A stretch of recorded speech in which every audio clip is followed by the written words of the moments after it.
All right, everyone, welcome back to the show. We are live here on YouTube on the Matt Morse TV channel. It is, what day is it? It is Friday, June 6th, 2025. And I'll tell you what, ladies and gentlemen, today we have a lot to talk about. But before we do, I just want to make sure we don't have any weird technical difficulties real quick. All right. Turn off the echo, make sure no audio is echoing.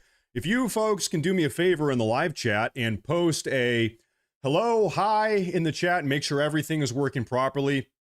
I'm up here in the beautiful Pacific Northwest up in the great state of Washington. Although it is a very radically progressive state, my home state is Oregon. But anyway, that's where I am. Where are you in the country? So hi, hello. Today, we have a lot to talk about. We're going to go through the May jobs report. Trump's economy is absolutely killing it. He has shattered yet another economic record, and we're going to break all of that down today. Seriously, there's a lot to talk about there. He is defying all of the odds and shattering all of the expectations. We have a new bombshell report to go through today. Second off, after that, we have another entirely different bombshell report coming from Kash Patel, the FBI director, talking about Jeffrey Epstein. Earlier today, he was on the Joe Rogan podcast. And so we get a little bit more information about what is going on behind the scenes regarding the ongoing Jeffrey Epstein investigation, the files, the names, everything. So we're going to watch a couple clips from the Joe Rogan podcast today. We're going to hear what Kash Patel himself had to say about this Epstein situation. After that, we are going to go through a couple updates regarding the Democratic Party's favorite MS-13 cartel gang member, terrorist, illegal alien. His name is Kilmar Abrego Garcia. We have some breaking developments with him. Just when we thought we got rid of him, we have to talk about him again. So we're going to go through all of that. There is some bombshell information regarding Kilmar Abrego Garcia. And then also, we have some updates regarding the ongoing feud, very dramatic situation between Elon Musk and Donald Trump. So those are our big four topics of the day. I want to say thank you all very much for tuning in today. Let me put my headset on so I can hear you guys if anything happens. Thank you all very much for tuning in. And I think probably what we should do is just kind of get into the show. So let me segue my camera up over here to the top right. There we have the live chat, the live YouTube chat right below me. Everybody say, hi, Mom. Hi, Dad. Hi. Hi, everybody. Hello, world. That's you guys. And we're going to get into this. So let's start off by talking about the May jobs report, which came out yesterday. The U.S. economy added 139,000 jobs in May, even as government employment shrank. And why that's important, government employment shrank, that's worth noting, because as you all know, this is a hindsight 2020 situation now. During the Biden era, he spent 4 years in the White House. Can you imagine that? Joe Biden was in the White House for 4 years.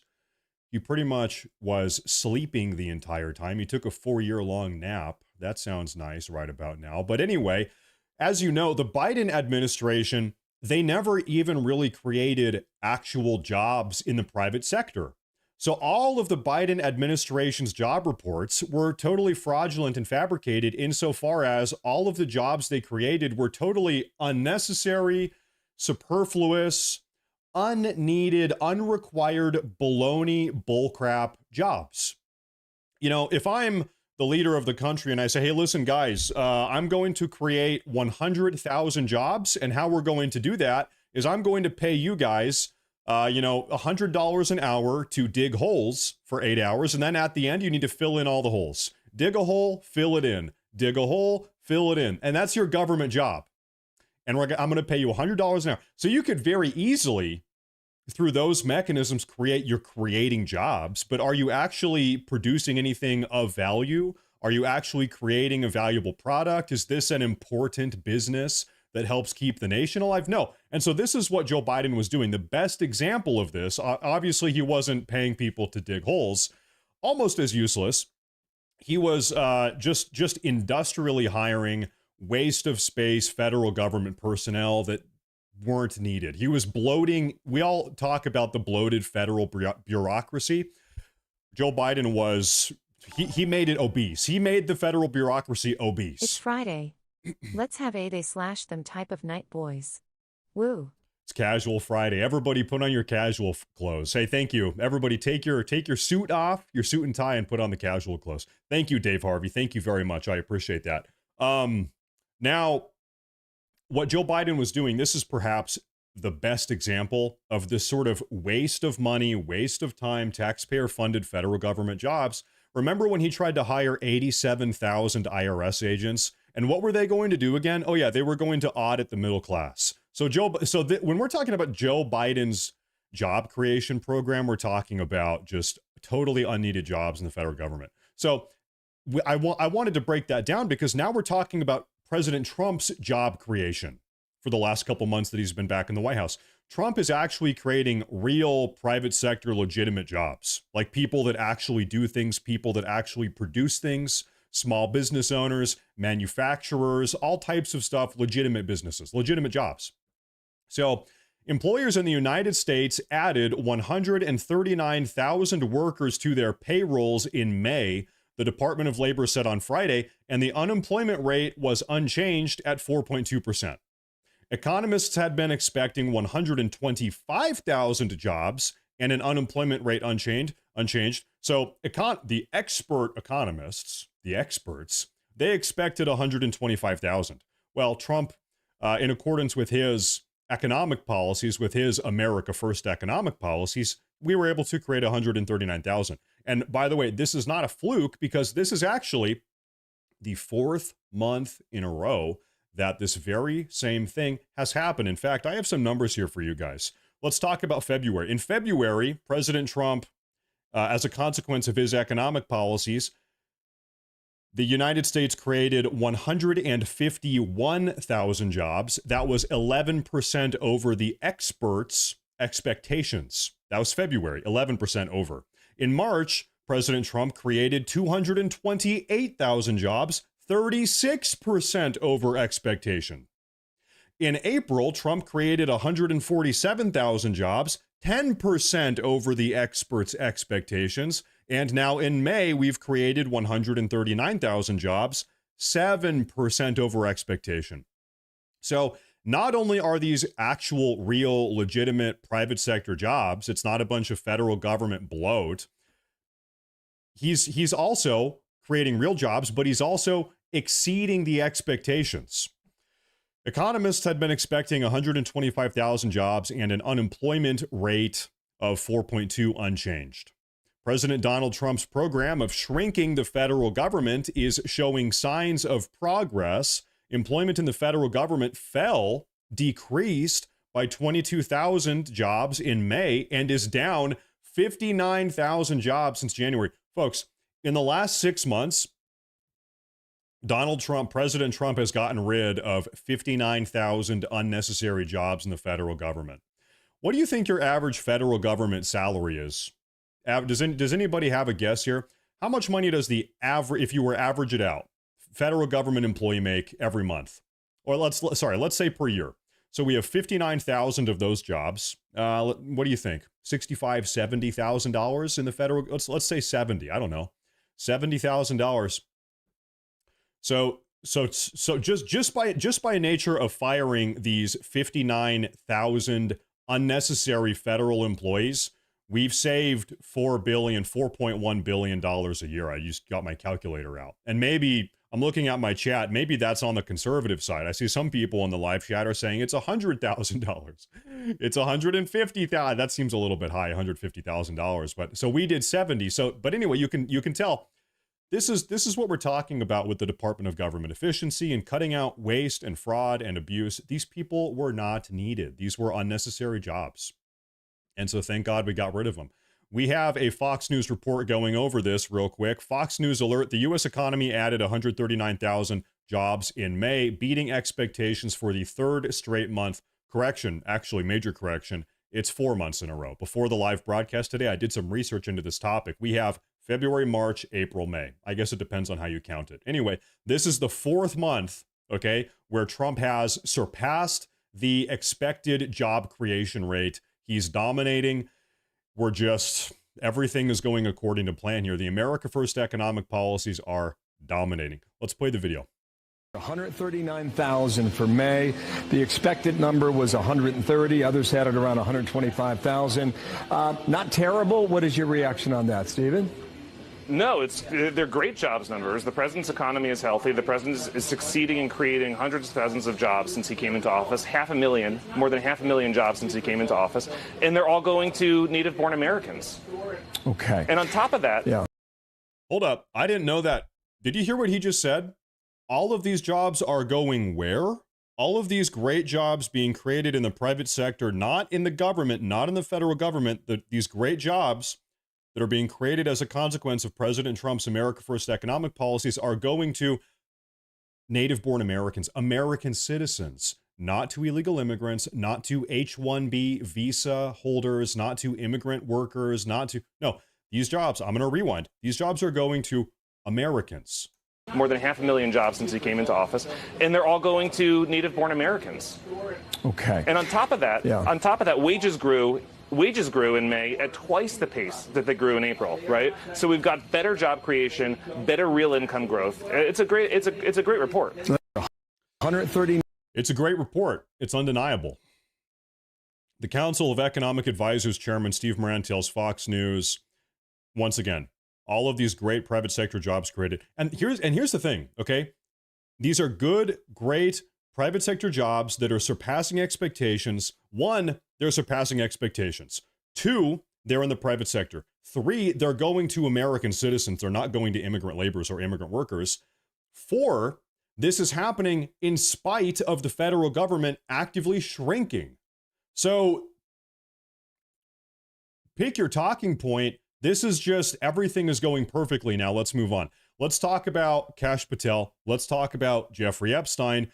Like I said earlier today, Kash Patel, maybe 3 or 4 hours ago, was on the Joe Rogan podcast. And Joe Rogan was pretty much grilling Kash Patel. Hey, Kash Patel, where are the Epstein files? Why is all of this going so slowly? What's going on? We were promised that we would get all the information. Where is the information regarding Jeffrey Epstein? Let's take a look at this. FBI Director Kash Patel unveils on Joe Rogan that the footage of Epstein's cell will be released to the public. Footage from inside the cell. Let's play this. We'll see what he has to say. Then I already have a thought in my head, but let's play the video first. Look, let's just get to it because I know it's on people's minds. Epstein, right? The reason people are pissed off about that is the same thing, right? 20 years ago or whenever it was, 2006, 7, 8, Epstein gets his sweetheart plea deal, right? After committing the most horrific crimes on planet Earth, right? I wasn't in power there. I wasn't in place there. I had, nothing to do with it. But people were rightfully pissed. I mean, this guy was committing the most grotesque acts you can against children. And the media spins up about it. Many in the media protected him. Why? Because of his relationships, who he knew, who his bankers were, who his colleagues were, who was on the island and stuff like that. Some pretty powerful human beings. And so when you peel back the layer and then what happened? The Trump administration, the last go around, decided, no, we're not going to let that go. We're going to investigate him, right? They charge him, they indict him, and he's awaiting trial. And I've said it, Dan Bongino said it, we've reviewed all the information, and the American public is going to get as much as we can release. He killed himself. Do you think, let's play out the logical conclusion of this. Do you think that myself... I need to pause real quick. I don't know. Listen, no offense to Kash Patel, no offense to Dan Bongino. You can call me a conspiracy theorist. I don't think he did that. I don't think Epstein, everybody says it's Epstein, not Epstein. Sorry, Epstein. Just personally, I don't think he did that. I don't think he took his own life. I don't believe it. Bongino and others would participate in hiding information about Epstein's grotesque activities? Or do you think we would also participate in not prosecuting people we had evidence to prosecute people on? But the problem is nobody has been prosecuted. So one, we don't even have the files yet. Two, literally nobody has been prosecuted. We don't know anything. We don't know. Listen, part of Trump's campaign was campaigning on releasing these files. You guys know I'm a diehard Trump supporter. Where are the files? It's been 6 months. Pam Bondi, Kash Patel, where are the files? We've been hearing for months now you were going to release them. 5 months ago, you invited a bunch of social media, right-wing social media influencers over to the White House, and you gave them a bunch of folders, a bunch of binders called Epstein File Phase 1, and they had a social media thing. They were taking photos, posting them on X or Twitter. It was a big media op. But all the information in those folders, in those files, we already knew. There was nothing new in those folders. Where is the information? Because right now it's all trust us. You just need to trust us, trust us. You've been saying that for 6 months.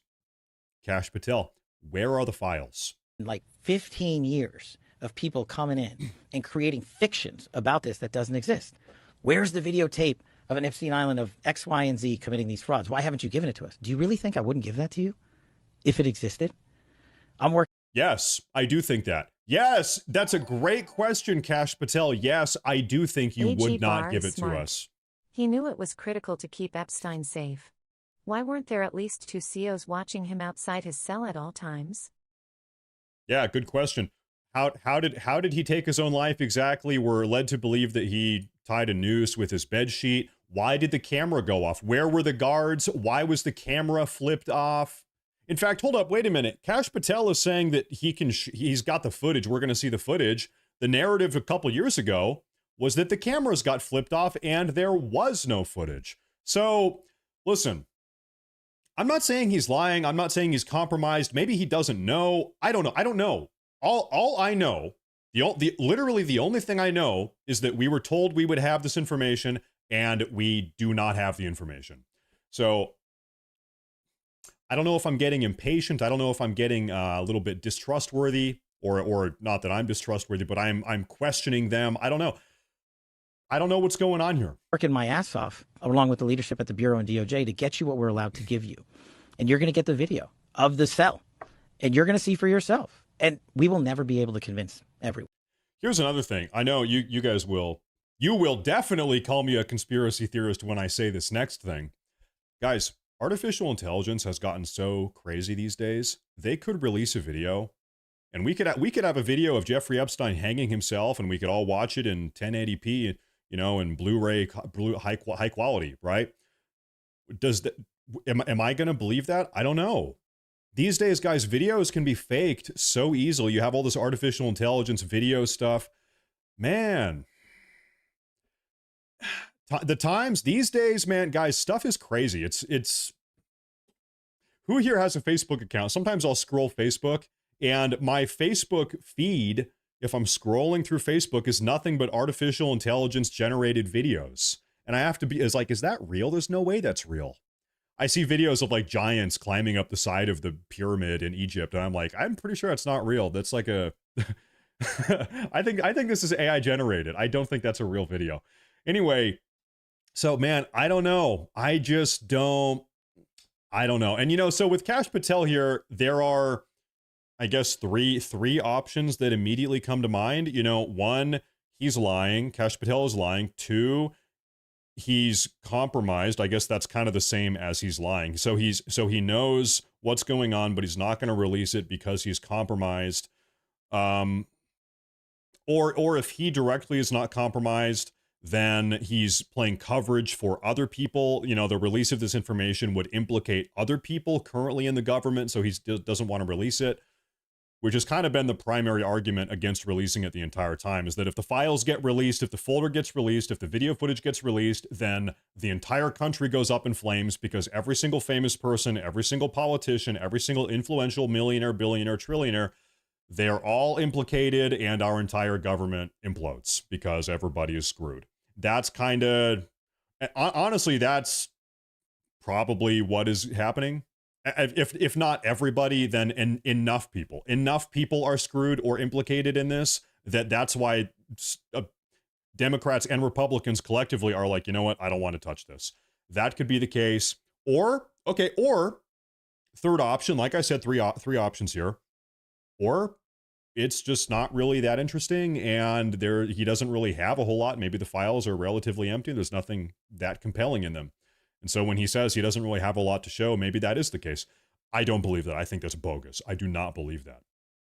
Keep in mind, listen, Ghislaine Maxwell, who was Jeffrey Epstein's accomplice, she got convicted on several human trafficking charges. We don't even have a victim. We don't even have a list of victims or a list of people that she trafficked humans to. So hold up, slow down. She got convicted like 6 or 7 times on human trafficking charges, but we're not allowed to know who she trafficked the humans to? That doesn't make sense. That doesn't make a lot of sense, right? So we have a couple more of these. What is this? Kash Patel says Epstein Island videos of elites committing crimes is speculation, and the FBI has gone through all the footage. Okay, let's see what he has to say here. Again, we're going to give you everything we can, and people have to remember, we're not going to re-victimize women. We're not going to put that shit back out there. It's not happening, because then he wins. Not doing it. You want to hate me for it? Fine. Again, logical play out. If there was a... Real quick, I have to say, listen, nobody wants to see videos of underage human trafficked girls, like 15, 16, 17-year-old girls. That's not what anybody wants. Nobody wants to see videos that implicate or identify 16-year-old human trafficked young girls. Nobody wants that. We want the others. We want everything other than that. You know what I mean? Nobody is expecting to see those videos. We want the other stuff that confirms to us, yeah, this person is guilty, that person is guilty, this guy, that girl, this guy. That's what we want. We want names. We want accountability is the best word to use here. Accountability is what we want. The video of some guy or gal committing felonies on an island, and I'm in charge. Don't you think you'd see it? If you I don't listen. I'm sure Kash Patel is a great guy.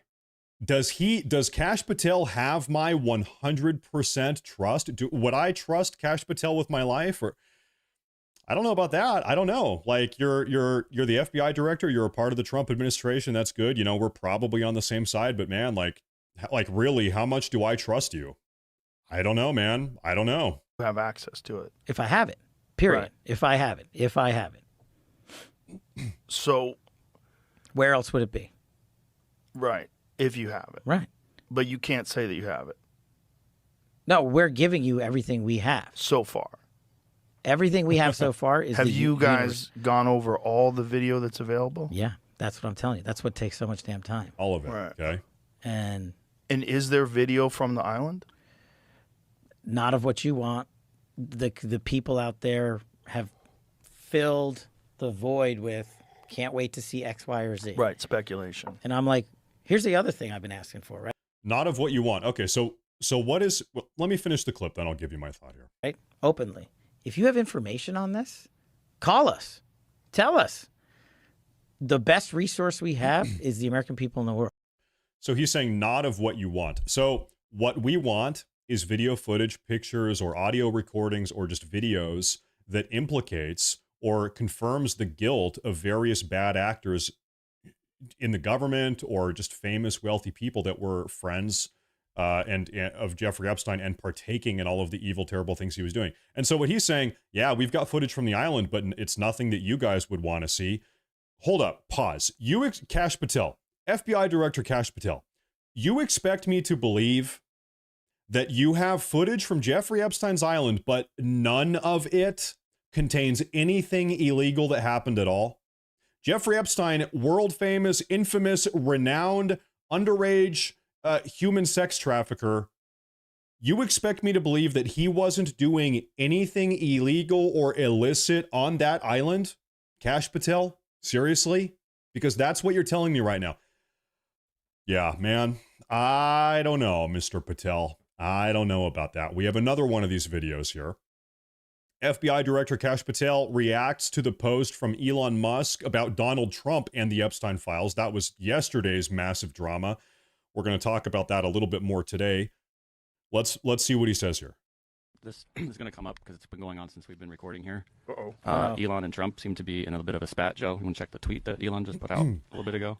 Time to drop the really big bomb. Donald Trump is in the Epstein files. That's the real reason they have not been made public. Have a nice day. Jesus Christ. I'm not participating in any of that conversation. What is between he? Elon and Have a Trump. nice day, DJT. Someone should take his phone away. They're going back and forth about different things. And Yeah. Well, Listen, he said he was disappointed in Elon. yeah, You know, she told him to leave. Jesus Christ, that's a crazy thing to say. How does he know? Does he know that Donald Trump is in the Epstein files? Or does he have access to the Epstein files? I don't know how he would, but I'm just staying out of. Well, okay, hold up. That's a smart question, but there is an obvious answer. So he said, how does Elon Musk even know what's inside the Epstein files? Does he have access to the Epstein files? Well, ladies and gentlemen, in February, like we said a moment ago, the Trump administration themselves released a little bit, not a lot, not the entire file. The Trump administration themselves released some information from the Epstein files in February, 4 months ago, and Donald Trump's name is inside the Epstein files. There are thousands of people's names inside the Epstein files. And once again, we need to break this down real quick. Just because you, at some point over the last 30 years, met Jeffrey Epstein, was at a party with Jeffrey Epstein, this is crazy controversial, but it's true, and we need to say this. Not every single person that met or interacted or did business with Jeffrey Epstein did anything illegal or was partaking in all of this underage stuff that was going on, the human trafficking. That's just not the truth. The reality, this is an incredibly challenging conversation and nuanced topic to go through. The reason why Jeffrey Epstein was so good at what he was doing was harvesting blackmail. That was his job, right? Jeffrey Epstein's job was to harvest blackmail on the wealthy, the elite, the politicians, the people running the country. That was his job. He was harvesting blackmail. And how did he harvest blackmail? By recording wealthy, famous people in compromised situations with underage girls. And that's why he was doing this. He was harvesting blackmail. Great job, Lionheart Matt. Roar. You are my go-to news channel. Thank you very much. I appreciate that. Thank you very much for the donation here. And so, once again, just because your name is in the Epstein files does not mean that you did anything wrong, does not mean that you had sex with a 16-year-old or something, for instance, right? As we already know, Trump's name is in the files. There's footage of Trump and Epstein at parties from like 1995. Does not mean that Trump necessarily did anything bad. Once again, the reality is Epstein was a very charismatic, wealthy, influential, rich, billionaire guy. And that's why he was so successful, if you can call it that, at what he was doing. Okay? He met thousands and thousands of people. That was his job.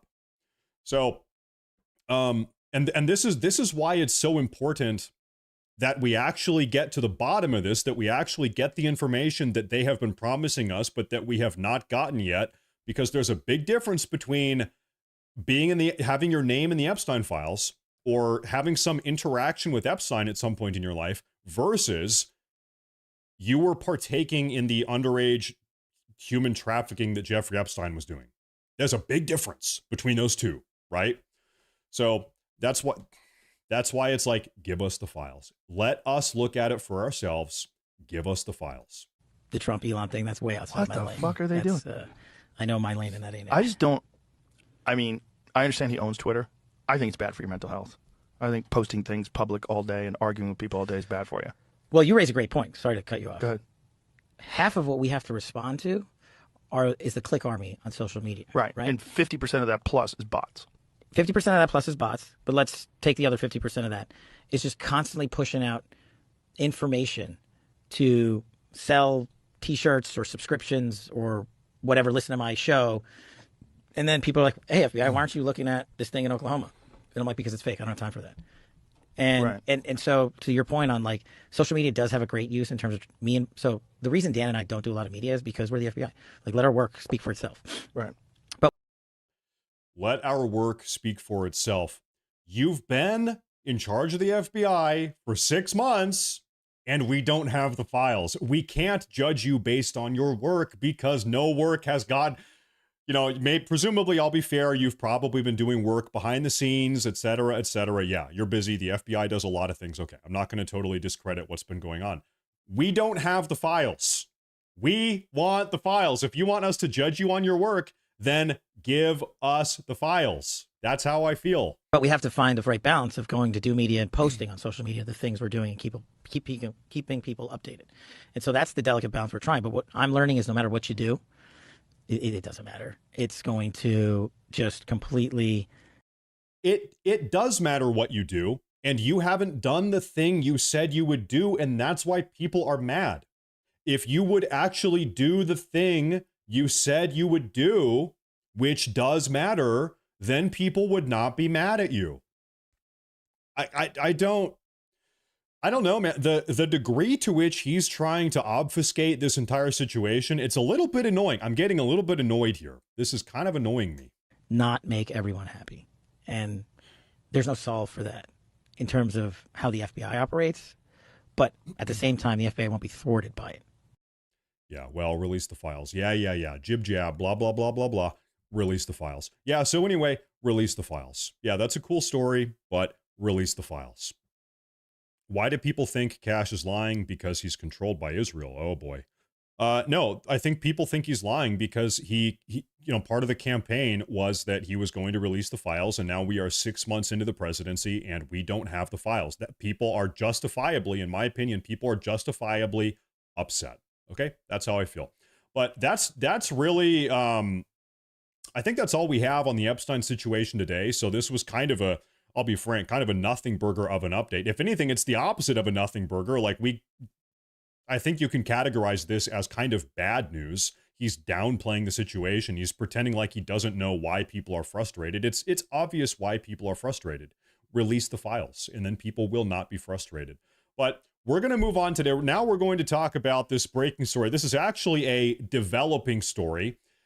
Kilmar Abrego Garcia has arrived back in the United States of America. He was down in CCOT, down in El Salvador under Bukele. We brought him back to the U.S. earlier today under the explicit order, the explicit directive of Pam Bondi. Conservatives, Republicans, MAGA voters, Trump supporters are really pissed off about this. I was scanning all over Twitter. I'm looking around all over the world. People are mad that Kilmar Abrego Garcia is back in the U.S. Of course, the Democrats, the progressives are cheering. They're celebrating right now. Folks, before you get mad, before you get upset, I think there might be a little bit more to this story. I think actually maybe this might not only be a bad thing, this might be a good thing, but we're going to talk about that soon. First, let's get all the information before we get to that. Okay, so Pamela Bondi, who is the Attorney General, Department of Defense, what's going on? Let's see what's going on here. And conspiracy to commit alien smuggling in violation of Title 8 USC 1324. We want to thank President Bukele for agreeing to return Abrego Garcia to the United States. Our government presented El Salvador with an arrest warrant, and they agreed to return him to our country. We're grateful to President Bukele for agreeing to return him to our country to face these very serious charges. This is what American justice looks like. Okay. Upon completion of his sentence, we anticipate he will be returned to his home country of El Salvador. The grand jury found that over the past 9 years, Abrego Garcia has played a significant role in an alien smuggling ring. Okay. Before we continue playing this video, I want to talk, I guess we're going to get to the point I was going to make about why this maybe is not only not a bad story, but actually this might be a good thing that this is happening, that Kilmar Abrego Garcia has been brought back to the U.S. So right now, still to this day, the ongoing progressive Democrat narrative is that, oh, the evil President Trump, the evil Republicans kidnapped this poor illegal immigrant and they deported him down to a concentration camp in El Salvador, and he's being tortured and he's being waterboarded and he's being starved and all these terrible things. And he didn't even do anything. He's a nice guy. He's not a member of MS-13. He's not a human trafficking cartel gang member terrorist, blah, blah, blah, blah, blah, blah, blah. Okay. So this is what I think is happening. We already know, all of us that have been paying attention to this entire situation. Let me read you through this. We know, all of us over here on the intelligent conservative side of the aisle, we have the confirmation that Kilmar Abrego Garcia is, in fact, an MS-13 gang member, according to the Trump administration, the Department of Homeland Security, an immigration judge, as well as an appellate immigration judge in 2019, 6 years ago. 2 judges confirmed he was an MS-13 gang member. The government of El Salvador, his own home country, Bukele, confirms he's an MS-13 gang member. He's got the tattoos also. But Kilmar Abrego Garcia's own wife, his own wife, has also said he's an MS-13 gang member during a telephone call she made to the police 3 years ago. You know why she called the police? Because he was beating her. So she says, hello, hello, please come help me. My MS-13 gang member husband is beating me. So, folks, what is that? 6 or 7 different confirmations, depending on how you look at it. This guy is in MS-13. There's like no debate. There's no dispute. And so maybe the best thing that we can do here to put this entire narrative to rest, because right now, you guys know the Democrats are still chirping, he's a good guy. He's a humble Maryland father. He's a Maryland dad. The Republicans are abusing him, whatever. He's getting unjustly treated. Okay, well, listen, let's call their bluff. All right, incompetent radical progressives, let's call the bluff here. Let's bring him back to the U.S. Let's put him up on a trial. It's going to get national coverage, and let's present all of the evidence. Let's get it out in the open, and let's expose to the entire country, hey, American voters, this guy right here, who now we know for a fact, everybody knows he is an MS-13 human smuggling, gang member, terrorist, whatever. This guy is who the Democrats have been defending for 3 months now. This guy. They decided to die on the hill, so to speak, of Kilmar Abrego Garcia, the MS-13 gang member, human smuggling terrorist, cartel member. So maybe this is the right move. Maybe this is the proper decision, is to just blow this up in the face of the Democrats, right? That's kind of where my brain goes, at least. But let's hear what she has to say. They found this was his full-time job, not a contractor. He was a smuggler of humans and children and women. He made over 100 trips, the grand jury found, wow, smuggling people throughout our country. MS-13 members, violent gang, I didn't know terrorist that. organization members throughout our country. Thousands of illegal aliens were smuggled. This is especially disturbing because Abrego Garcia is also alleged with transporting minor children. The defendant traded the innocence. Wow, maybe Kilmar Abrego Garcia was an associate of Jeffrey Epstein. You think they were working together? Totally possible. Of minor children.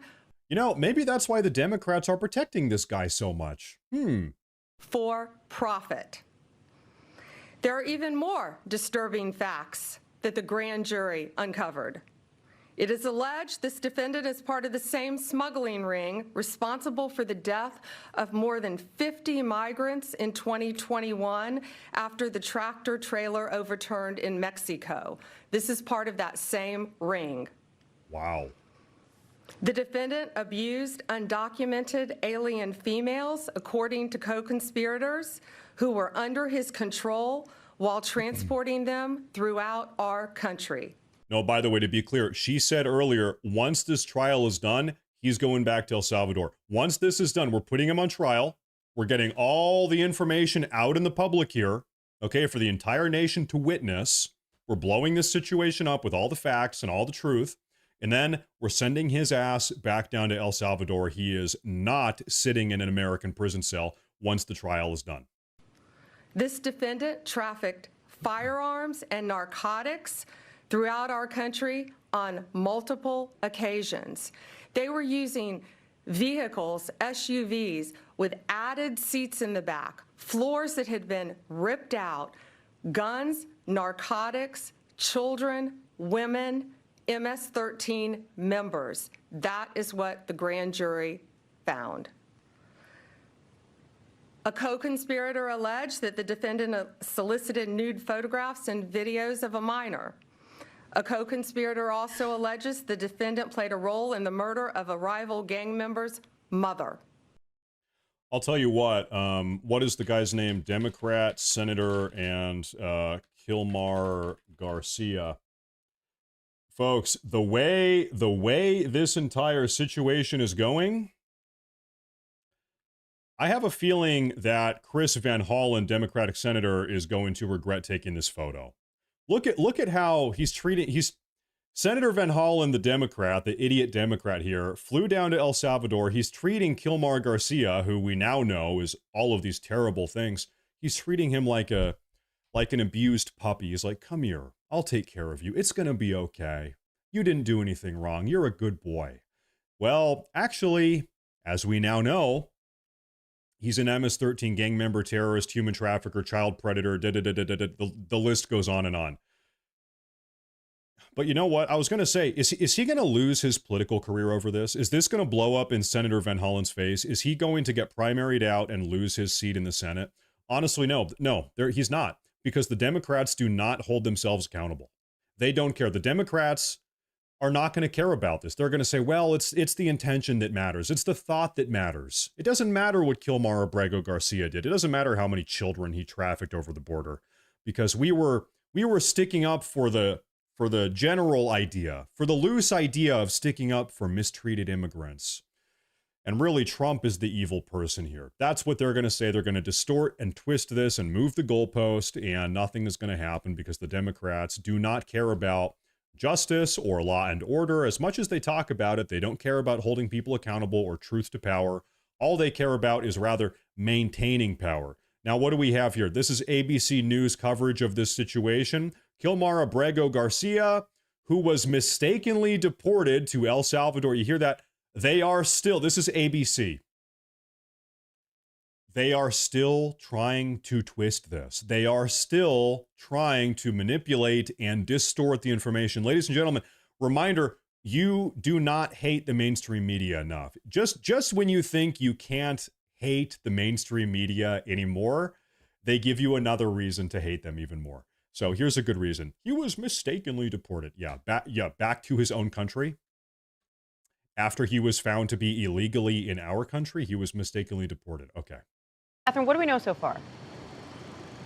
So, Diane, what we know is that Kilmar Abrego Garcia is back on his way from El Salvador to the United States. He's flying here and should land late this afternoon in the United States. Now, we're told by sources that he's on his way back because he is facing criminal charges. He's been indicted by a federal grand jury, an indictment that remains under seal on charges related to human trafficking. So once in the United States, he will face federal criminal charges for allegedly transporting undocumented migrants within the United States. And as you mentioned, that stems from what we've reported on previously, that 2022 Tennessee Highway Patrol traffic. You know, we've talked about what's going on here. I have to say, though, this is kind of a big waste of money. We got to fly him back. We got to put him on a trial. Listen, he's an illegal immigrant. He shouldn't be here. We already know everything he did. We already know all of this. So in situations like this, I think to myself, I can't say it because I'm on YouTube right now and I don't want to get in trouble, but what would the founding fathers do? I think to myself, what would our illustrious founding fathers do about this situation? How would they solve the problem here? Even better, what would Andrew Jackson, sorry, this is my favorite president, even more than President Trump, I love Andrew Jackson. What would Andrew Jackson do about this situation? I don't know. Stop where Abrego Garcia was pulled over for speeding. He was in that car with 8 other people who he was transporting. He was originally let go with a warning by the sheriffs, but those sheriffs were speculating off camera that could be related to. But do you know why he was let go in 2022 at this traffic stop by the Tennessee Highway Patrol? It's because they called Joe Biden's FBI, and Joe Biden's FBI told them, they directed these highway patrol agents to let him go. Joe Biden's FBI, on this footage right here that you're seeing in the top right corner of the screen, Joe Biden's FBI told them, let him go. It doesn't matter, let him go. And also, by the way, you can't see in the video right here, there are 8 people in the back of the car. Kilmar Abrego Garcia is driving the vehicle. There's a person in the passenger seat right here, you can see. And then there's 8 people in the back of the car. And it's like, so none of these people speak English. They're driving at midnight, and there's, what is that, 10 people in the car?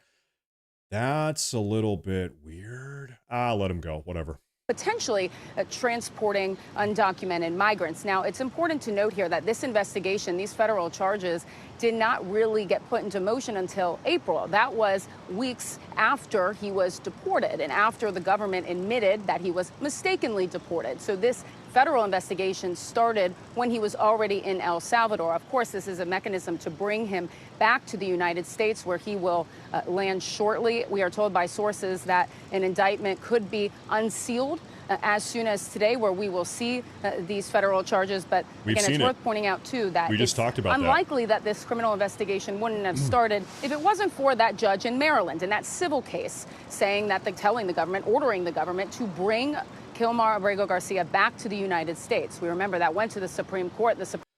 You know what Kilmar Abrego Garcia is thinking to himself right now? He's probably sitting there in his prison cell right now. He's probably thinking to himself, man, these Americans are so stupid. Man, Americans are so stupid. These Democrats, everybody, all of them are so stupid. They know I'm a human trafficking, drug smuggling, cartel gang member, terrorist, child trafficker, whatever. They know. They already know. They have the information. Why in the hell are they flying me back into the country? Why in the hell are they putting me up in a grand trial? Why the hell am I getting a trial?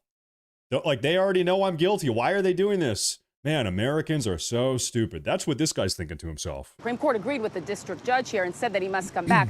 But again, it's important to point out this is separate litigation. That's the civil case. He is now facing criminal charges here in the United States. Catherine, what do we know? Yeah, thanks, ABC News. Thank you for the excellent coverage, ABC News. And then we have, of course, this is an older video from maybe 2 months ago. This is Democratic Senator Chris Van Hollen. This video is going to age like a fine wine. I want to play this for you here. We've spoken to the administration about how they are not making the argument about MS-13 in court. But you told my colleague Dana Bash yesterday that you did not ask Abrego Garcia whether or not he's actually in MS-13. You said you know what his answer is. But how do you know if you did not ask him? Well, because I know what he's said many times in court, and that's the proper forum for debating this. And as we know, I just have to pause. I'm sorry. This is already so stupid. Well, he said, well, I didn't bother to ask him because I already know what he said in court. So hold up. If a criminal denies committing a crime in court, then you're just going to believe them. You're just going to trust them. Well, guys, the bank robber who we have on video, the bank robber who we know robbed the bank, denied robbing the bank in the courthouse. So we're just going to believe him. We just have to believe, like, seriously? Oh, the federal district court judge in this case said, and I brought it with me again, and I'm going to read it, no evidence linking Abrego Garcia to MS-13 or to any terrorist activity, period. Once again, 2 immigration judges, an immigration judge and an appellate immigration judge in 2019 determined he was an MS-13 gang member. The Department of Homeland Security has determined he's an MS-13 gang member. The government of El Salvador, which is Kilmar Abrego Garcia's home country, has determined he is an MS-13 gang member. And also Kilmar Abrego Garcia's own wife, on a recorded phone call, called him an MS-13 gang member. She called the police. This is 2 or 3 years ago. She said, please come help me. My MS-13 gang member husband is beating me. And he was beating her, so she called the police to come and save her. During the phone call, she said, he's an MS-13 gang member. What do you mean, Democratic Senator Chris Van Hollen? There is no proof he's an MS-13 gang member. He, like, literally is. He is. He is. That has been what Abrego Garcia has been telling the court. And I would ask you, Caitlin, really, if I'd come back and said, oh, I asked him if he was an MS-13, and he said, no, he wasn't. I mean, right? The whole point is this is a conversation that's supposed to happen in court. We've spoken to the administration. This is a conversation that is supposed to happen in court. Well, he's going to regret saying that because now he has been brought back to the U.S. under Trump's Department of Justice, Pam Bondi, and And now he's going to have his court day. And now all the information is going to come out and the entire nation is going to see. So maybe there will be a little bit of accountability. Maybe. We can hope. But let's quickly talk about why the Democrats love illegal aliens, how much they love illegal aliens. This was a great clip that popped up on CNN. Scott Jennings last night. Take a look at this. Everyone deserves health care. Even illegals? Every single person in the world deserves Just for the healthcare. record, as a candidate, you're for illegal aliens getting Medicaid. I think everyone in the world deserves That's a yes. healthcare. That's a yes. I mean, That's a Democratic position. it is a yes, but yeah, It's a Democratic everyone in the position. world Illegal deserves aliens should healthcare. get Medicaid. Everyone in the world deserves health care and gumdrops and lollipops and a free unicorn. We need to have the federal government purchasing unicorns for everybody in the country. And we're all going to live in gingerbread houses. And I'm personally going to decorate my gingerbread house with gumdrops and lollipops, and I'll ride my unicorn to work every day. And I don't know, somebody's going to pay for it. I'm not going to pay for it. Somebody else is going to pay for it. I don't know.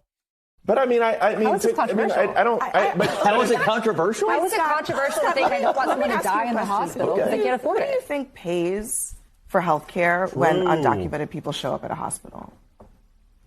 Who pays for that? We all pay for it. Exactly. including undocumented we all pay people for because it. they actually contribute. That's the point. That's the point. We do realize that undocumented Who pays for the welfare system in this country generally? Taxpayers. And perhaps, Are you for it or not? Can I start my logic train? Are with you for it or not? My logic train starts with Just- the fact just that say I don't yes. want to kick.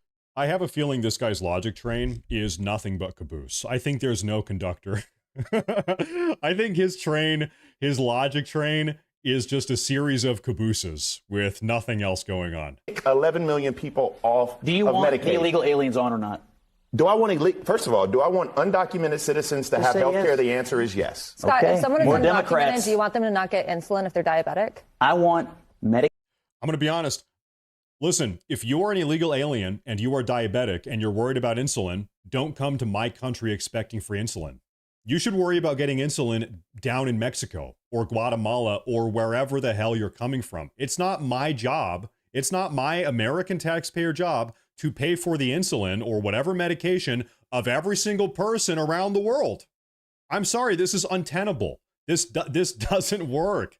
Get insulin down in Guatemala or El Salvador or wherever else you're from. It's not our obligation to pay for the medication of every single person in the entire world. Medicaid to exist first and foremost for American citizens who need it. That is What I about want. second? How about this? When the people that are picking your peaches. Yeah, I'm passionate Very about Americans. passionate for the illegals. Sorry, No, I'm passionate for How Americans. dare you want people to be alive? How dare you? Passionate for the illegals. You Bring know- more.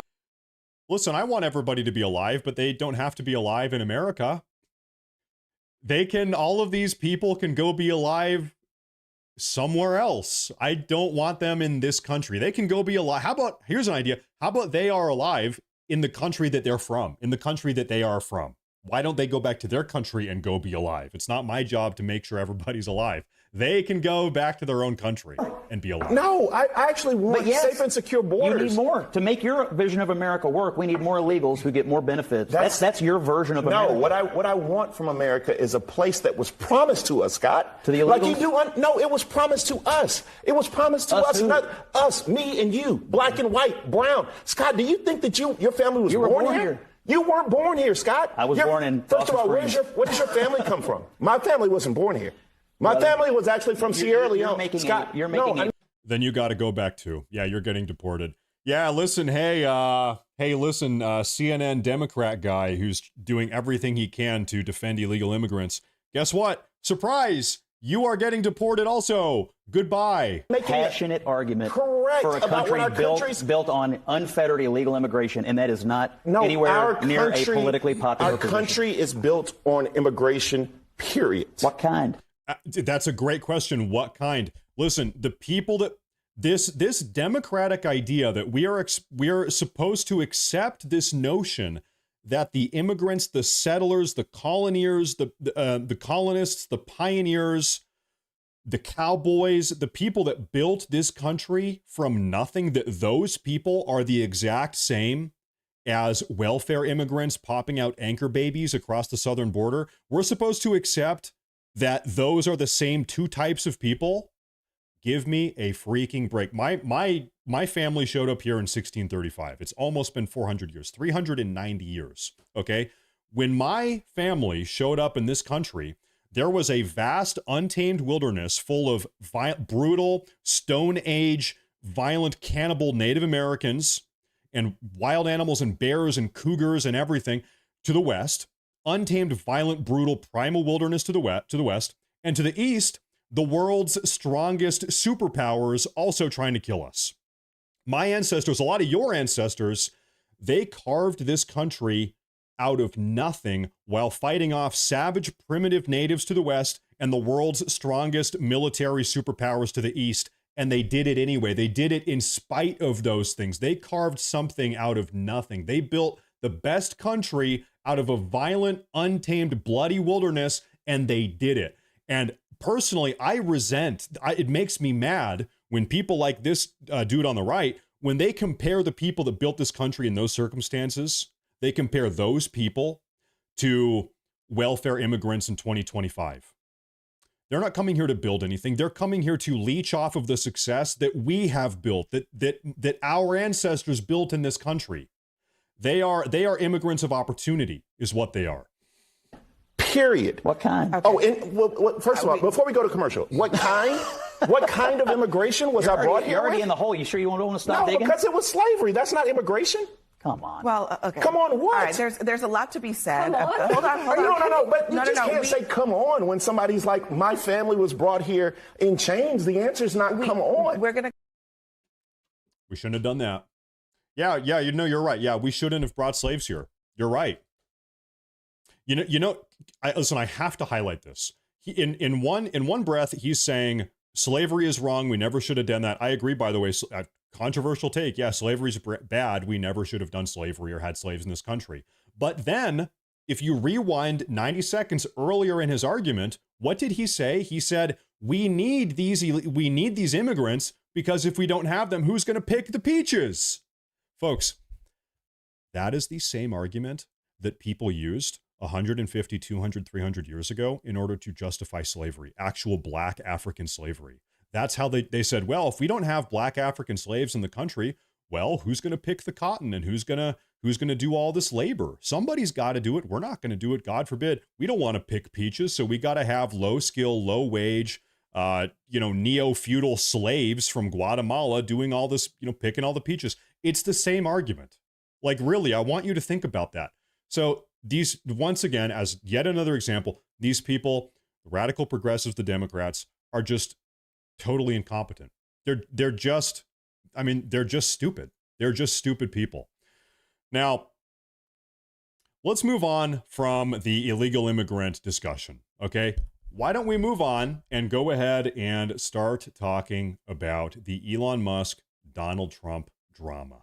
Let's get caught up. Fox News posted a video a couple hours ago going over, we're going to do a recap, and then we're going to progressively break all of this down. It's a blood feud. There's big beef. Listen, I have to say, I have heard a lot of people, primarily on the conservative side, my own people, this is us, I've heard people say that this is all coordinated, this is all orchestrated, this is all part of the plan. They're actually best friends, Donald Trump and Elon Musk. This is all some secret strategy that they have. Guys, no. Listen, I hate to break it to you. I mean, this is my opinion, of course. Feel free to disagree. No. Okay. Donald Trump's plan was not to have Elon Musk call him a sexual predator in front of 200 million people, which is exactly what happened yesterday. You expect me to believe that Donald Trump's master plan there's not even a good reason or justification or end goal, but you expect me to believe that Donald Trump concocted a plan which involved Elon Musk, the world's most influential, wealthiest person on the planet, calling him a sexual predator, a child sexual predator in front of 200 million people on X yesterday? Really? You really think that that's the plan that is unfolding here? No, this is beef. This is drama. And by the way, it's not good. And I wish it wasn't happening. But no, this is a real feud. This is a real problem. Let's see what Fox News said. We'll do a recap here.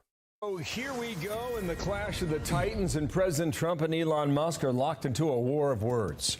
It all started with their disagreements over Trump's big, beautiful bill. That was about a week ago. The question now, where are the two headed from here? This was some action that you seldom see, huh? Hard to look away. Dana's got the day off. I'm Bill Hemmer. Welcome to Friday, America. That's right. And Jackie, you brought some news with you. Good morning. Good morning, Bill. Good to be with you. I'm Jackie Heinrich. This is America's Newsroom. Yeah. I feel like most Republicans are watching this and feeling like their parents just got a divorce. But could be. And you wonder if there's an opportunity for reconciliation. And at the moment, we really don't know, right? Folks, I got to say, obviously I'm not Donald Trump. He can do whatever he wants. It's one thing to have a political debate or a dispute or an argument. Hey, you think one thing about, in this case, about the national debt and the deficit. Elon Musk thinks he has this opinion about the debt. Donald Trump has this opinion about the national debt and the big, beautiful bill. That's fine. You can have disagreements about policy. I'm sure we all have some Democrat cousin or Democrat mother or sister or brother that we all disagree with about something, somebody in the family, but you love them anyway and you're friends anyway. Okay, it's fine. It's not a big deal. Whatever. You've got political disagreements. That's fine. But for Elon Musk to drop this Epstein bombshell, as he called it on Twitter, where he's effectively insinuating that President Trump is a PDF file, is a child sexual predator. In my opinion, like I said, Donald Trump can do whatever he wants. He can navigate the situation. As far as I'm concerned, I think Elon Musk is kind of dead to me. Like that is a line that you don't cross. That is too far. I don't know if you agree. In my opinion, that's frankly just disgusting. It's uncalled for. It's an evil thing. It's an evil, terrible, morally reprehensible, disingenuous, manipulative, just evil thing to say. And so I am totally not that it matters what I think, but I'm totally off of the Elon Musk train. And it sucks because I want to like Elon Musk. I think he is doing a lot of good things. I like Tesla and I like SpaceX and I like that he helped Donald Trump in the campaign. He donated $250, almost $300 million. Like, I want to like him, but you can't go around calling people child sexual predators ever, period, but especially if you're the most influential person in the world, and he is, maybe your top two. You can't do that. It's like, I was going to say it's not cool, but it's like so far beyond not cool. I don't know. It's just intolerable in my opinion. Yeah, we're just taking it a step at a time. Yeah. But that action yesterday afternoon was something else, and we'll get to it now. Yes. Yeah. President Trump posting in part, quote, "I don't mind Elon turning against me, but he should have done so months ago. This is one of the greatest bills ever presented to Congress. This puts our country on a path of greatness. Make America great again." So Donald Trump with a lesson in grace and eloquence. He's not stooping down to the disgusting level that Elon Musk tried to take this conversation. Donald Trump, President Trump is taking the high road. That is my president. He is not stooping. He is above it. He's got a country to save. We're going to make America great again. God bless President Trump. He is handling this he's handling this in a better way than I would. Frankly, I probably would have gone ballistic between you and me. I don't know. I maybe would have gotten down in the mud. So I can admit President Trump is a bigger man than I am, because I don't know if I would be handling this situation as well as he is, man. Jackie, the tough talk between the world's most powerful man and the world's richest ranged over topics far and wide, personal and political. Seems nothing was out of bounds at times. A far cry from the scene in the Oval Office last Friday afternoon. Trump giving Musk a golden key as a thank you for his work at Doge. And I gave him a little special something we have here. This was a week ago. Special just a week ago. That I give to very special people. I have given it to some, but it goes to very special people, and I thought I'd give it to Elon as a presentation from our country. Thank you. Thank you, Elon. Thank you. Take care of yourself. A week ago, President Trump gave Elon Musk a key to the White House. One of the most what's the word?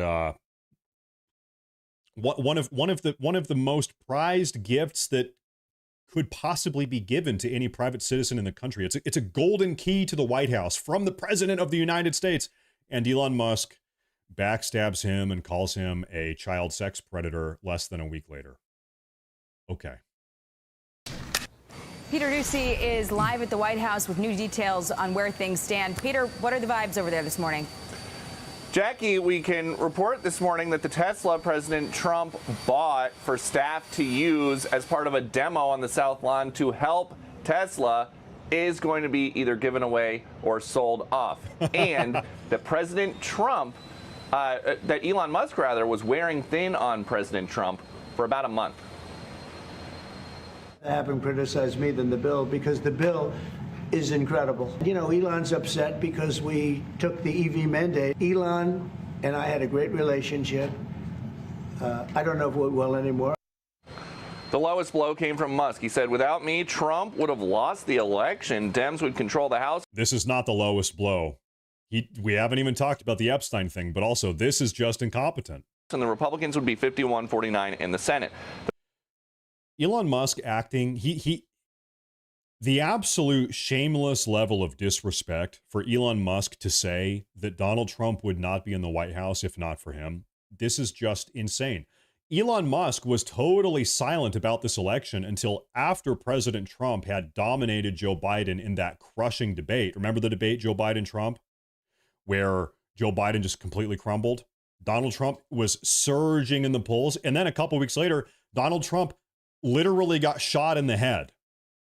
Only after those things had happened, and Donald Trump was just colossally up in the polls, everybody knows he's going to win.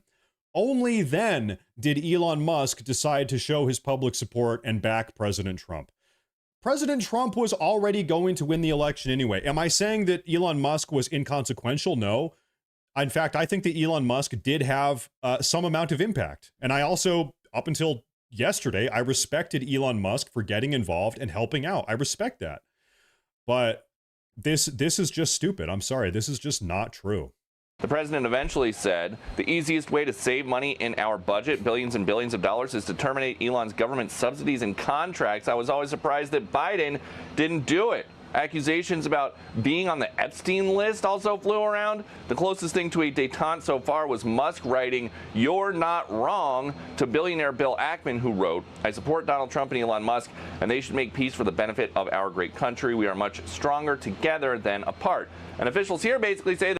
So this happened like 3 or 4 hours later. So Elon Musk says, yeah, you're not wrong. We should reconcile. We're stronger together. We should be on the same team. Yeah, you're right. This is about 4 hours after he effectively called President Trump a child sex predator. Once again, I'm not Trump. Trump can navigate the situation however he sees fit.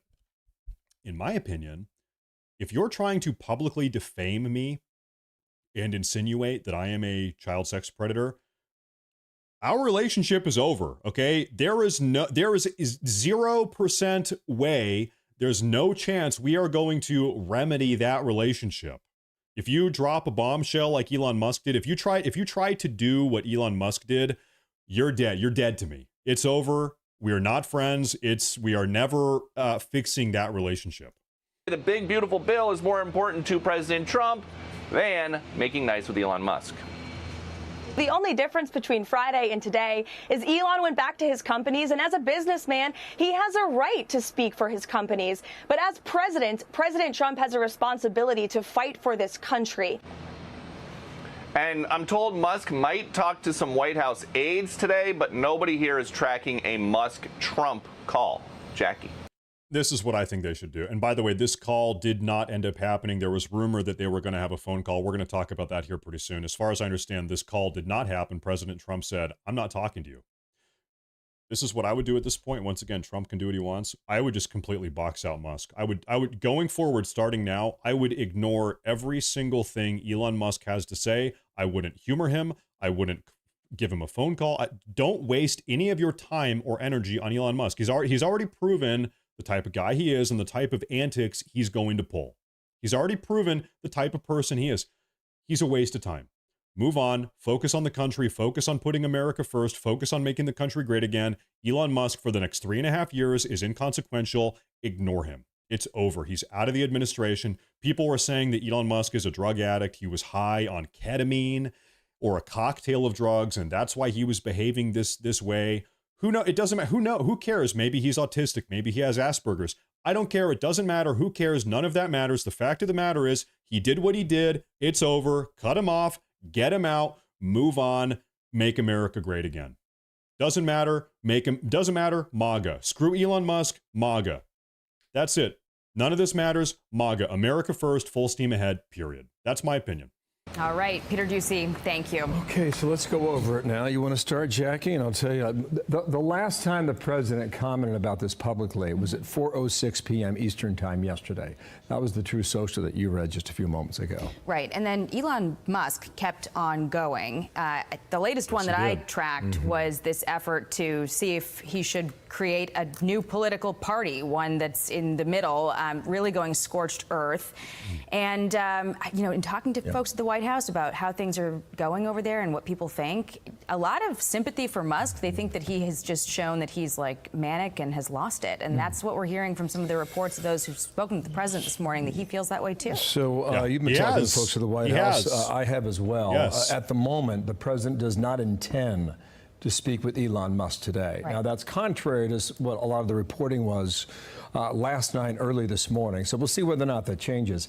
I think Republican lawmakers, for the most part on the Hill, have run to the president's side, and they have defended him in this. Absolutely. You know, I see this comment in the chat. When Elon didn't get his way, he crashed out. He totally did. You know what? This is my opinion. I'm just going to give you my thoughts here. I'm sure Elon Musk is totally used to being the guy. Whatever he says happens. He gets his way. He's the richest guy in the world. He runs multiple of the world's most successful companies. What Elon Musk wants, Elon Musk gets. What he says is gospel. Do it now. I'm sure that's how he's used to living. Well, guess what? Elon Musk just tried to take on the one guy in the entire planet that is not going to tolerate that. Elon Musk found out yesterday he's not him. You know who is him? Donald freaking Trump. Donald Trump is the guy. Elon Musk, you're not that guy. You know who is that guy? Donald Trump. You picked the one. There's 8 billion people on this planet, and you picked the one guy to fuck with. Sorry, that you can't do that with. It's not going to work with Donald Trump. Get the hell out. You made a big mistake. Big mistake. And Peter's saying that that Tesla is going to be given away or put up for sale. I think that that's probably a good meter of where things are going. Got it. Let's go to the White House again. Stephen Myron, Chairman of the Council of Economic Advisors. Sir, good morning to you. We have a lot to cover, okay? But first, I want to get your reaction to what's happening. Can't we just hug it out, Stephen? Good morning. What happens next with Trump and Musk, or is this thing really done for good? Good morning. Thanks for having me. I mean, look, you know, I'm not going to comment on the relationship between President Trump and Mr. Musk, but you know, I will say that the economy the president is stewarding is performing fantastically. The economy added 140,000 jobs last month. That's way over the 126,000 expected, and it's the third time in a row the president beat the jobs expectations on Jobs Day. That's right. Okay, so I know what you said with respect. I want to show you what Elon Musk said. The Trump tariffs will cause a recession in the second half of this year. Your reaction on that, if I could, sir. Once again, just 3 months ago, Elon Musk was talking about how great and how marvelous President Trump's tariffs were. I feel like I'm living in crazy town. Dude, 3 months ago, you were praising President Trump's tariffs on Liberation Day. And now, he's going to cause a recession. And by the way, as you all have seen, quite literally every single economic metric indicates the exact opposite. Donald Trump's economy, his tariffs, everything, President Trump's America First economic policies are dominating. Our economy is on fire. The tariff revenue that's coming into the country right now is unprecedented. Other countries around the world are capitulating to the American economy. Trump's tariffs are working. Look, there's no evidence of that happening now, and there's no evidence that that happened last time either. The president raised tariffs on China aggressively in 2018, 2019, and there was zero evidence whatsoever of any drag on the economy. In fact, the economy did very, very well. So we've been hearing from these doomsayers and Chicken Littles about tariffs for a long time, and we don't expect any of that this time, just like there wasn't any of it last time. Got it. Do you think the big, beautiful bill is in more danger today than it was yesterday? I don't think so, and the reason is that everyone knows that if we don't pass this big, beautiful bill, it's going to be ugly. The economy is very strong right now. The president has created over 500,000 jobs since he's been in office, and all of those are native-born, as opposed to foreign-born workers. And that's in contrast to President Biden, who is creating 2/3 of the jobs being foreign-born as opposed to Americans, right? And so that foreign-born and also unnecessary jobs within the federal government, as opposed to legitimate private sector jobs. That's a problem. And if we don't pass the big, beautiful bill, this very healthy, very strong economy we've got is going to disappear because it's going to be a $4 trillion tax hike, the biggest in history. Okay, here you mentioned tariffs in your last answer. Here's the president just yesterday with regard to China. Two great leaders of the world in a very short period of time. We had a very good talk, and we've straightened out any complexity. I think we're in very good shape with China and the trade deal. We have a deal with China, as you know, but we were straightening out some of the points, having to do mostly with rare earth, magnets, and some other things. You know what that means? As far as Donald Trump is concerned, working out a deal with China is easier and more approachable than working out a deal with Elon Musk. As far real, think about that. It's easier to deal with the Chinese Communist Party than it is to deal with Elon Musk at this point. Okay. So I don't know what you can add to that. If so, please contribute to it and break some news here today. On the calendar, the 9th of July is 33 days away. That was the imposed deadline. Who goes first, if anyone, as of today? You mean who goes first in terms of countries? In a new deal, correct. Yeah, so there's a number of deals in the works with a number of our trading partners, particularly in Asia and in Europe as well.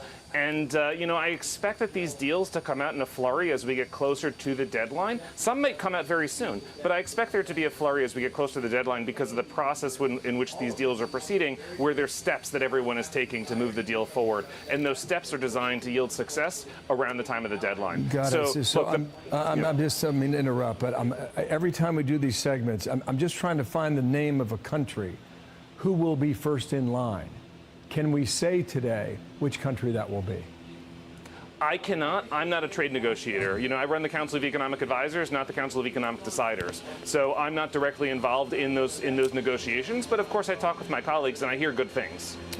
And so, ladies and gentlemen, here's the deal. Here really is fundamentally why this bill is so important, why it is so important for President Trump to get the budget he needs now. The clock is ticking. We're not going to have, potentially a year and a half from now, 18 months from now, we are not going to have Congress. We're not going to have the House. Maybe we don't have the Senate. These are real possibilities. And then maybe 3.5 years from now, we might not even have the White House. None of these things can be taken for granted, which means we need to act with urgency now. Whatever our agenda is now, the America First agenda, we need to do it now. It's got to get in motion now. And so what does that mean? If you can condense, there are a lot of reasons why people elected or voted for President Trump in 2024, 6-7 months ago. What is the number one reason? There are 10 different reasons, maybe more than that, but what is the number one reason that Donald Trump campaigned on his number one campaign promise? It's border security, mass deportations, illegal aliens, and border security. Okay, it's all of those issues that are associated with those problems. Let's be very clear. I talked about this a lot yesterday on yesterday's live stream, and I'm going to touch on it again today. Guys, ladies and gentlemen, if we don't solve the issue now, if we don't permanently lock this border down now, if we don't give Trump the budget he needs to do that now, if we don't hire another 10,000 ICE officers now, if we don't start carrying out mass deportations across the country now, if we don't stop another 20, 30, 40, 50 million people from illegally invading our country now, if we don't get all of these people currently in out now, none of this stuff is going to matter in 10 years. The budget, the deficit, Elon Musk's businesses, whatever, the country is going to crumble apart. We're not going to have a country 10 years from now if we don't stop the invasion of third world illegal aliens into our country. Nothing matters. The Constitution, it doesn't matter. None of these things will matter if we have another 50 million illegal aliens in the country. None of it matters. This is the single most important issue. This country, I think people don't get it. I don't know if you guys get it. I feel like I'm scrolling through Twitter. People don't get it. This country is facing existential crisis. We either solve the issue now or the country is dead. Those are the two options. But what about the debt? But what about the deficit? But what about this? What about that? It doesn't matter. Of course, yes, of course these things matter, but unless we stop the illegal immigration, the border security, all of this stuff, unless we get this figured out, the country is gone. The country is over. Let's move on. This is what happened next in the ongoing feud with Elon Musk and Donald Trump. A day of online jabs, threats, and accusations leading to the New York Post cover, "I hate my ex." But cooler heads could still prevail as White House aides are reportedly working to broker a truce between President Trump and Elon Musk. Fox team coverage to kick things off this Friday. David Spunt will have more on the probe of former President Biden's decline. But first to our Aisha Husty. She is live where it's all happening, the White House. What are the chances that Musk and Trump get on the phone today and talk this one out? Hey, John and Sandra, good to see you. I would say the chances are very, very slim to none. And that's really, quite frankly, coming from the president himself, who apparently is calling just about everyone or getting on the phone with just about everyone except for his old pal, Elon Musk. He just got off the phone with our Brett Baer and told him this, that he is not interested in talking to Elon. He is not worried about any of these third-party threats. Elon's been on X talking about perhaps we should create a third party. And Trump also pointed to... I just have to say, you know, you guys all saw yesterday, we talked about this yesterday, Elon Musk, one of his threats of sorts against President Trump was that we're going to make a third political party. All right, guys, screw President Trump. We're going to make a third political party. We're going to tear the entire system down. Him saying that is just further indication how much more intelligent and really politically savvy President Trump is than Elon Musk. Making a third party, it's impossible. It's not going to happen. It's not going to happen. There's too much party loyalty. And President Trump realized that. President Trump in 2015, 2016, he said, listen, there's a lot of problems with the Republican Party and the Democrat Party, but I can't make my own political party. That's not going to work. And how do we know that's going to work? Because it's been tried multiple times. In fact, who here is older? You might remember in the year 2000, President Trump actually had a 3 or 4 month long presidential campaign. In the year 2000, he was a candidate for the Reform Party. It was a third party. And President Trump, after 3 months, said, you know what, this isn't working. Screw this. And then he waited until 2015 to try again. And so President Trump has realized, he said, listen, yeah, there are big problems with the Republican Party and the Democrat Party. So here's what I'm going to do. Making a third party doesn't work. It's impossible. It's impossible. It's not an option. I'm going to hijack one of the pre-existing parties. I'm going to hijack the Republican Party. I'm going to tear it down and I'm going to rebuild it in the image of Make America First, Make America Great Again. I'm going to destroy the Republican Party and I'm going to rebuild it in my image, and I'm going to turn it from a stinking pile of crap into a beautiful Make America First, Make America Great Again party. And over the last 10 years, that is what he has done. His entire journey over 10 years, really, he has been rebuilding the Republican Party. He's been tearing it down and rebuilding it, making it something that, I mean, think about how different the Republican Party is today than how it was 10 years ago. Right? Donald Trump has he's running the show now. He's rebuilt the party. And so, that's what you have to do. That's how you have to do it. So I would be concerned if Elon Musk publicly announced his plan of rebuild. Let's say he said, yeah, listen, guys, I'm going to rebuild the Democrat Party. Maybe there's some viability there, but if he's trying to build a third party, it's just dead on arrival. It's not going to happen. Some favorable polling that shows that there is strong support for him across America and also amongst Republicans on Capitol Hill. Of course, this all started because of the big, beautiful bill, and Elon is still trying to kill that. And here's a direct quote from the president this afternoon. He says, Elon's totally lost it. So we don't expect to see a phone call between these two men, at least today. We shall see where this goes. In the meantime, the White House here, John, is trying to figure out what to do with that red Tesla with Florida plates that, remember, Trump bought at full price back in March. It's still sitting here on the White House grounds, and we are told it's either going to be given away or it's going to be sold off. The president actually has not said anything on camera about this dust-up today. He dodged a question late last evening after briefly commenting on Musk during a visit with the German chancellor. Watch this.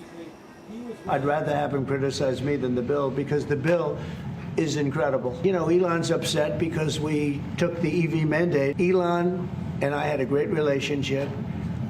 I don't know if we will anymore. Mr. President, any response to Elon Musk claims about the Epstein files? So for his part, Musk appears to be a little bit more open to mending relations. Last night, he posted on X that he won't, in fact, be decommissioning the Dragon spacecraft after he posted that he. Of course, Elon Musk is open to remedying this relationship. He's acting like an insane, pissed off ex-girlfriend. He's like, I hate you, I hate you, I hate you. Wait a minute, you're leaving me? I love you, I love you. Please come back. I changed my mind. I love you. I need you. That's what he's doing. Just ignore him. President Trump, ignore him. Ignore him. Move on. Keep the show going on. Make America great again. America first. Elon Musk is out. It sucks it had to be this way, but it is what it is. He's out. Keep him out. Block his phone number. Just block his phone number. Do not talk to him again. Would do that. And then he replied, "You're not wrong," to a post by David Ackman, who wrote, "The two men should make peace for the benefit of our great country. We are much stronger together than apart." So at this hour of this breakup watch here at the White House, President Trump not budging. He departs for Bedminster later this afternoon, about 3 o'clock, and that will be what we expect the first time we'll see him today. And maybe he'll talk to us and the cameras about what he thinks about Elon. John. Well, be sure to ask him about that red Tesla, because the denouement of that little item is something that we're all interested in. Are you interested in that Tesla, John? Well, no, I'm interested in the story. And the fact that it's got Florida plates on it. Tesla? But by now it's supposed to have D.C. plates on it, I think, though maybe the president gets special dispensation on that. Thanks, Aisha. Keep us posted. Yeah, wow. I'm What Steve about Doocy. the Tesla? I'm Brian. Please, somebody think of the red Tesla. Can we please go check in on the red Tesla? I'm like, who cares? Who cares about the red? Like, is this really, is this the most urgent and pressing part of this conversation? Is what about the red Tesla? Please, somebody think about the red Tesla. It's like when your parents get divorced and you have to choose, like, all right, red Tesla, whose house do you want to go to? Do you want to live with President Trump or Elon Musk? Do you want to do weekends at Elon Musk's house, and then you can spend all the other time at President Trump's house? You have to choose. Oh, it's like, who cares? It's just a car. Who cares? Anyway, Charlie Kirk weighed in on this the other day, and I want to see what he had to say. President Trump built this movement over 10 years. His supporters are not going anywhere. I hope Elon and Trump reconcile, and do so privately would be good for the country. Okay, let's play this. Joining me now. Is this live? You are live. I am live. You're tuning into my live stream. Yes, we are live. An old friend, Charlie Kirk, founder and CEO of Turning Point USA. He's been monitoring this turbulent situation all day, and he's friends with all parties. Charlie, you've worked up close and personal with Elon Musk. He's a big fan of yours, I know, as is the president. Your reaction to what we've seen? Yeah, it's been hard to watch today and unfortunate in some regards. And I love your take, which is both of these men deserve great credit for their contributions to help save civilization. Elon Musk bought Twitter, which of course became X a couple years ago, which liberated speech. And then, of course, President Trump built the most amazing political movement we've ever seen.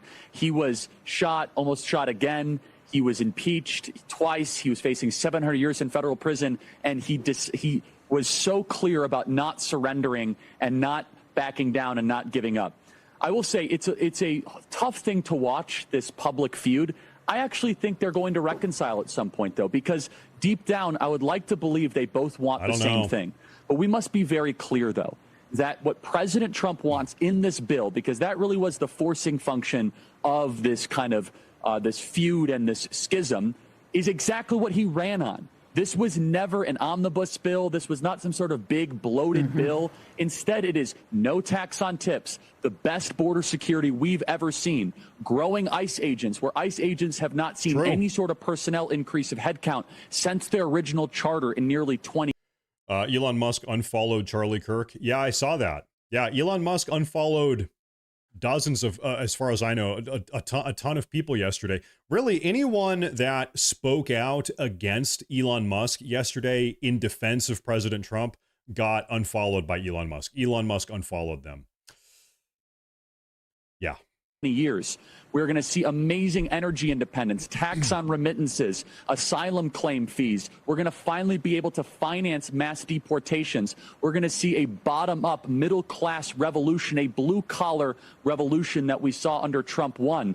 And I hope everybody understands here that, yes, we wish that we had more cuts. This bill still cuts hundreds of billions of dollars, $1.6 trillion total, but we only have a 3-seat majority in the House of Representatives. So you're starting to see a little bit of a collision. And that collision is healthy. I wish it was happening privately, where you have a small majority and politics is the art of the possible. President Donald Trump built this movement for 10 years. His supporters are not going anywhere. I hope that Elon and Trump reconcile. It would be good for the country, and to do so privately. Well, I talked to an insider today. I think Elon Musk realized a very difficult lesson yesterday afternoon. Elon Musk has no political capital or loyalty. Okay, Elon Musk, everybody on the left already hates Elon Musk. Okay, all the Democrats, all the progressives, they hate him because he endorsed President Trump. He helped President Trump get in the White House. So if Elon Musk pisses off everybody on the right, if he burns the bridge with every America First Donald Trump voter, guess what, pal? You got nobody. You have nobody. You have burned every bridge you've ever had. And he also, I think he realized yesterday was, listen, Elon Musk, the only political capital you have is due to your association with President Trump. You are politically popular by association with Trump. Trump gave you everything in that regard. If you burn that bridge with him, guess what? You're screwed. It's over. Nobody likes you. Who said it's irreparable? That was the line. It is irreparable. But look, Donald Trump will sit down with anybody. So it's probably not irreparable on Trump's side. But Elon Musk, I mean, again, you run your own kingdom at your companies. You're still a public company. You can't totally do everything, but you're in charge. But look, Donald Trump's in charge, and Congress is Congress. So you gotta kind of you have to deal with the reality of what you have in front of you. Trump's a realist. He's and I love Rand Paul. Everyone loves Rand Paul, but Rand Paul ran for president. I don't know how many times, but if they want to try to run Rand Paul again, I mean, God bless them. I don't think that's going to work. But I want to get to this poll that Elon Musk put out there, Charlie. Asking his 220 million followers on X, is it time to create a new political party in America that actually represents the 80% in the middle? This doesn't exist. Maybe it would be good if it did exist. This 80% of the middle, this just isn't the reality. That's not the case.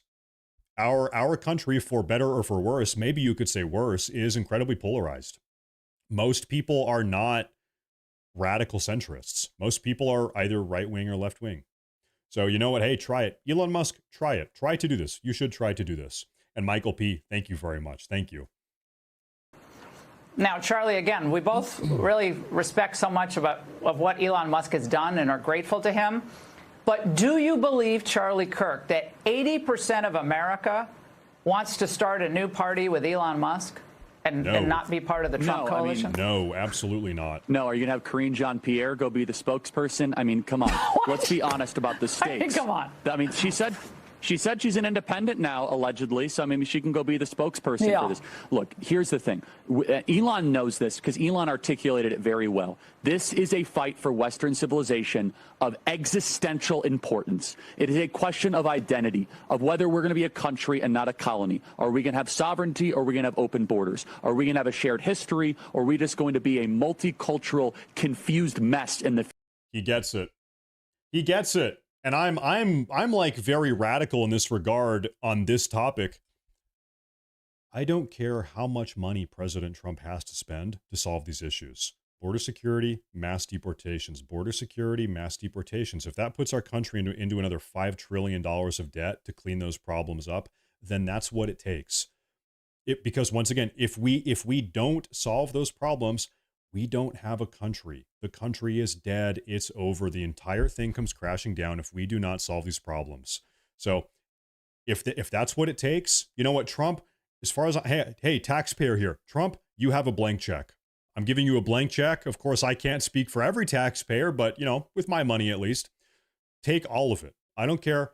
Fix the problem. Otherwise, the country is over. future? Are we going to have a robust economy with a middle class or not?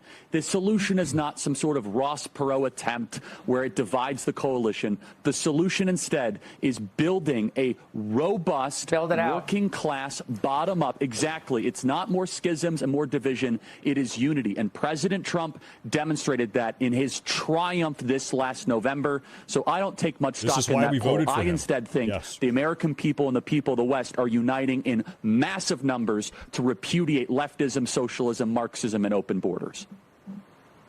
Well, Charlie, it'll be interesting to see what plays out. If I'm Donald Trump, I'm just disengaging. He has big challenges ahead for his administration, and we can just hope that.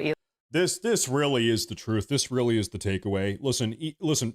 President Trump is negotiating peace deals in the Middle East. He's trying to do stuff with Hamas and Israel and Iran and step us away from nuclear World War III global annihilation. He's trying to negotiate peace in Eastern Europe, Ukraine, and Putin and Russia.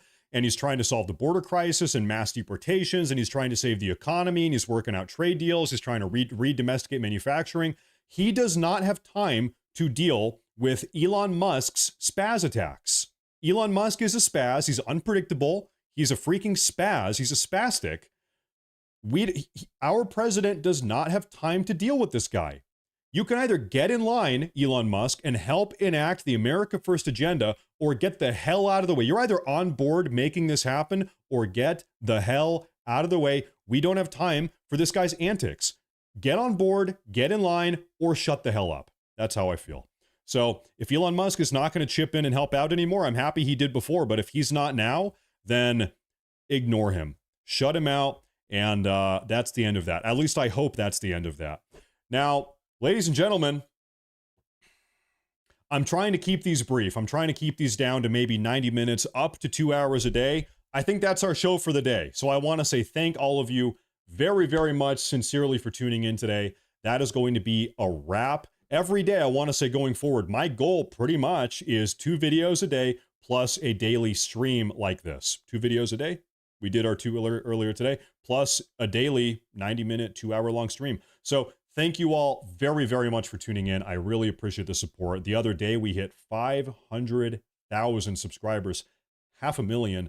That's because of you guys. So thank you all very, very much. The future's looking bright. I'm excited. We are moralized. We are optimistic, and everything is awesome. So thank you guys a whole lot. I'm going to get out of here. I hope you guys have a great Friday evening, and I'll probably see you guys tomorrow. I'll have some more videos for you guys and also another live stream, I think, fingers crossed.